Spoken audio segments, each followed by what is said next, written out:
عمران خان صاحب پر یہ الزام ہے کہ وہ بار بار یو ٹرن لیتے ہیں، یعنی قابل اعتبار نہیں۔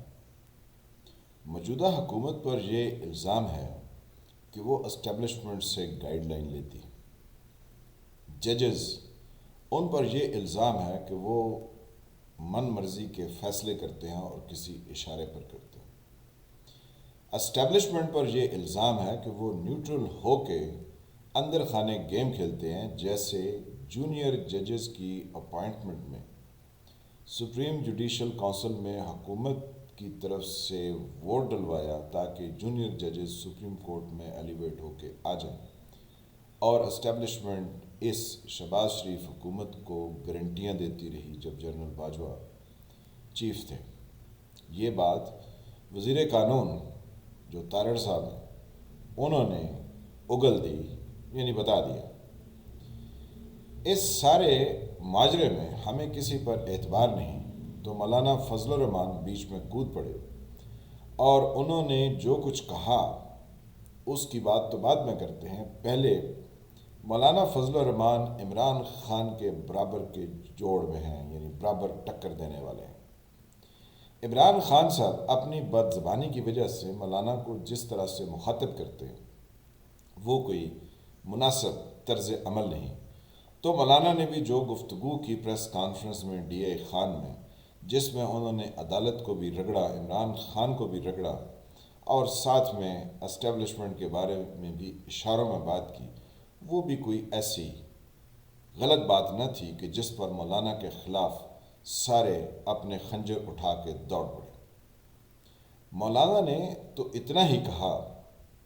کہ یہ سپریم کورٹ کو کس نے حق دیا ہے کہ پارلیمنٹ سے بل ابھی منظور ہو کے قانون کی شکل میں نہیں آیا تو اس کو روک دے۔ پھر یہ سپریم کورٹ ہمیں بتاتی ہے، یعنی سیاستدانوں کو، کہ یہ آپس کے اختلافات کو ختم کر کے چند دنوں میں کسی ایسے ایگریمنٹ پر پہنچ جائیں کہ انتخابات کب ہونے ہیں، یہ اکتوبر سے نیچے اتر آئیں اور کورٹ جو ہے وہ 14 مئی سے آگے بڑھے گی، تو یعنی درمیان کی کوئی راہ نکالی جائے۔ مولانا اپنے ان سوالات میں بہت بجا ہیں اور حق بجانب ہے کہ یہ سپریم کورٹ کا دائرہ کار نہیں کہ وہ سیاستدانوں کو کہے کہ آپ اتنے دنوں اور اتنے گھنٹوں میں کوئی لائحہ عمل تیار کر کے لے آئیں۔ جواب میں مولانا نے یہ بھی کہا کہ ججز اپنے اختلافات ختم کر کے کسی ایک نتیجے پر کیوں نہیں پہنچتے ہیں؟ 15 لوگوں نے بیٹھنا ہے تو 15 لوگ روزانہ بیٹھ کے کام بھی کرتے ہیں، سرکار کے ملازم بھی ہیں، تو وہ بیٹھ کے کسی نتیجے پر کیوں نہیں پہنچتے؟ وہ دوسروں کو ڈکٹیشن کیوں دیتے ہیں؟ پھر اس کے ساتھ ہی مولانا کچھ ٹائم پہلے فرما چکے کہ یہ سپریم کورٹ کو کس نے اختیار دیا کہ وہ آئین کو ری رائٹ کریں، یعنی وہ لوگ پی ٹی آئی کے جنہوں نے پی ٹی آئی کی قیادت سے ہٹ کے شہباز شریف کے صاحبزادے حمزہ شہباز کو چیف منسٹر کے لیے ووٹ دیا، ان کا ووٹ کاؤنٹ نہیں ہوگا وغیرہ وغیرہ، وہ ساری ایک لمبی ری رائٹنگ آف دا کانسٹیٹیوشن کی سی سپریم کورٹ کی کیا ہے آرڈر تھا؟ نہیں، وہ ایک سیاسی چال تھی جس پر سپریم کورٹ کے جج اطہر من اللہ اور ان کے دوسرے ساتھی یہ کہہ چکے ہیں کہ سپریم کورٹ کو پہلے یہ دیکھنا چاہیے کہ پنجاب اور کے پی کے کی اسمبلیاں بد نیتی سے ڈیزالو ہوئی ہیں یا اس میں کوئی نیک نیتی شامل تھی۔ تو یہ چیف جسٹس صاحب کو ایسی کیا آختہ آن پڑی ہے کہ وہ کہتے ہیں 14 مئی کو انتخاب ہونا آئین اور قانون کی عملداری ہے؟ کیا آئین صرف 90 دن کا ہی ہے؟ مولانا اس میں بھی حق بجانب ہے۔ پھر مولانا اسی سانس میں یہ سوال بھی کرتے ہیں کہ کے پی کے میں 90 دن تو آپ چھوڑ گئے اور پنجاب کے 90 دن میں انتخابات کا آپ نے ڈھول پیٹ رکھا۔ پھر اس پر بلاول نے، یعنی کو chairperson of Pakistan Peoples Party, Asif Ali Zardari کے صاحبزادے محترمہ بے نظیر بھٹو کے لاڈلے بیٹے، انہوں نے بھی یہی فرما دیا کہ یہ ہمارے کنپٹی پر بندوق رکھ کے سپریم کورٹ جب یہ حکم دے گی تو یہ کیسے قابل قبول ہو سکتا ہے؟ تو کہنے کا مقصد صرف اتنا ہے کہ یہ عمران خان صاحب کو اتنی فیور کیوں دی جا رہی ہے؟ بنیادی طور پر یہ فیور دینے کے لیے جو پیچھے ہیں اس پر سے پردہ اٹھنا ہے، اور یہ کب اٹھے گا اس کے لیے زیادہ انتظار کرنے کی چندہ ضرورت نہیں۔ اس کے پیچھے وہ نیوٹرل ہیں، یعنی جو کہتے ہیں اب ہم سیاست میں نہیں ہوں گے، اب انہوں نے رستہ سپریم کورٹ کا اختیار کر رکھا۔ وہ اس چیف جسٹس کے ذریعے پریشر مینٹین کر رہے ہیں حکومت پر بھی اور عمران خان پر بھی، کہ دیکھو حکومت جو ہے وہ 90 دن میں انتخاب کرانے کے عمل سے یعنی دور ہو رہی ہے، ان کا 14 مئی کے لیے بھی کوئی ارادہ نہیں، تو عمران خان تم ان کے ساتھ مذاکرات کے لیے آ جاؤ۔ ادھر سے حکومت کو کہہ رہے ہیں کہ ہم الیکشن کی تاریخ جو دے چکے ہیں اسی پر الیکشن ہوں گے، تو آپ ذرا اسمبلیوں کو جلدی توڑیں اور پہلے آ جائیں۔ تو یوں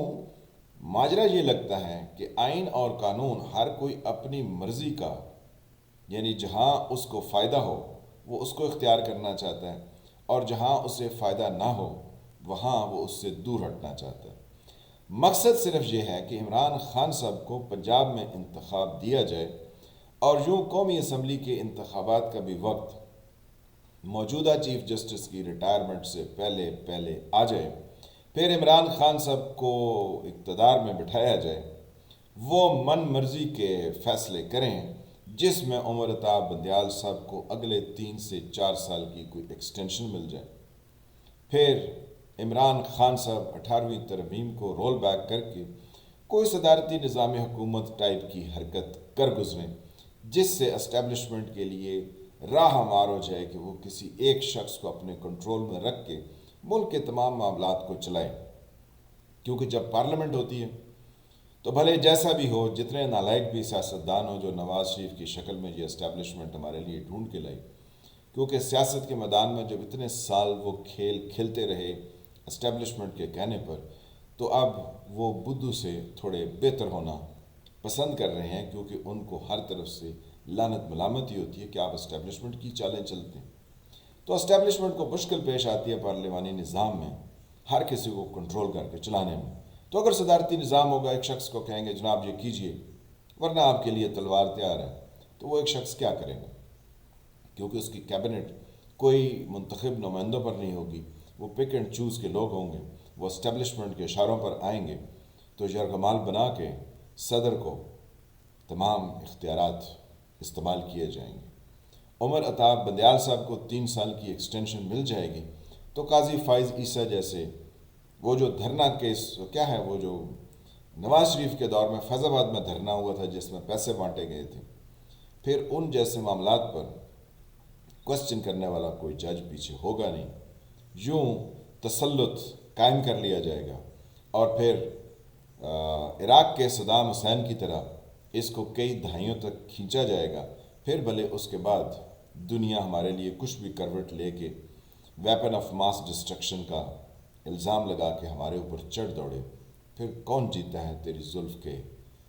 وہ شعر ہے نا۔ تو یہ سارا کھلواڑ ایک خاص مقصد کے لیے ہو رہا ہے، بس اس کے اوپر دھیان رکھیے کہ یہ کس دن پاکستان کو ایک ایسی بند گلی میں دھکیلے گا عمران خان، یہ سپریم کورٹ اور یہ اسٹیبلشمنٹ، کہ پاکستان دوبارہ اٹھ نہیں سکے گا۔ یہی سارا کھیل ہے، کیونکہ ذاتی مفادات، قومی مفادات تو خیر ہیں ہی نہیں نا،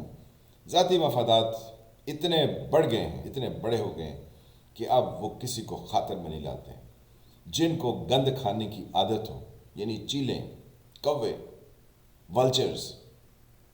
یہ جب گند کھاتے ہیں تو ان کو آپ صاف دیں تو ان کو وہ لذت نہیں آتی ہے، یہ پھر کسی گند کی تلاش میں ہوتے ہیں۔ تو ہمارے یہ جو لوگ ہیں یہ گند کی تلاش میں ہیں۔ مولانا ان کو برابر کی ٹکر کی ہیں، لیکن مولانا پر بھی کوئی کیسے اعتبار کرے، کیونکہ وہ MMA بنی تھی مشرف کے دور میں، تو مولانا بھی اسی طرح کے کٹ پتلی تھے۔ جب مولانا کٹ پتلی نہیں ہوتے ہیں تو یہ مسلم لیگ نواز کی طرح گلے پڑتے ہیں، اور جب ان کو کٹ پتلی مان لیا جائے اور ان کو کچھ نہ کچھ حصہ دے دیا جائے تو پھر یہ پاؤں پڑے رہتے ہیں۔ تو مقصد کہنے کا یہ ہے کہ فی الحال نہ تو عمران خان سے ہمیں کوئی امید ہے، نہ مولانا سے ہے، نہ ہی کسی اور سے ہے، کیونکہ اس وقت جو چالیں چل رہے ہیں یہ سب پاور پولیٹکس کی ہیں۔ اس میں پاکستان کے عوام کی اور ملک کی، یعنی قومی کسی آبجیکٹیوز کی نہ تو اچیومنٹ ہے نہ ہی تلاش ہے تو ذاتی مفاد کی، ذاتی فائدے کی۔ بس یہ اسی طرح چل رہا ہے. بند گلی میں تقریباً فائنینشلی تو ہم گھس چکے ہیں، اب دوسرے معاملات میں بھی جب بند گلی میں گھسیں گے تو پھر ہمارے منہ میں ہم ایسے دھڑام سے گریں گے کہ ایک دانت تک نہیں بچے گا. لیکن پاکستانی ہیں تو جناب وہ سمجھتے ہیں کہ یہ جو سرکاری ملازم ہیں، چاہے وہ ججز ہوں چاہے وہ جرنیل ہوں، یہ ہمارے لیے بہت بڑے مسیح ہیں. بس اس میں خرابی ہے کیونکہ اس قوم نے کبھی تعلیم کی طرف توجہ نہیں دینی. تو آپ بھی ذرا سوچئے.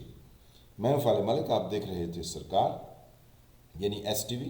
جن فرینڈ نے چینل کو سبسکرائب نہیں کیا وہ اس کو سبسکرائب کریں، گھنٹی کے نشان کو بھی دبا دیں تاکہ آپ کو نئی آنے والی ویڈیوز ملتی رہیں. ویڈیو کو لائک کریں، شیئر کریں، کمنٹ کریں. ملتے ہیں کسی نئے ٹاپک سے، تب تک کے لیے خدا حافظ.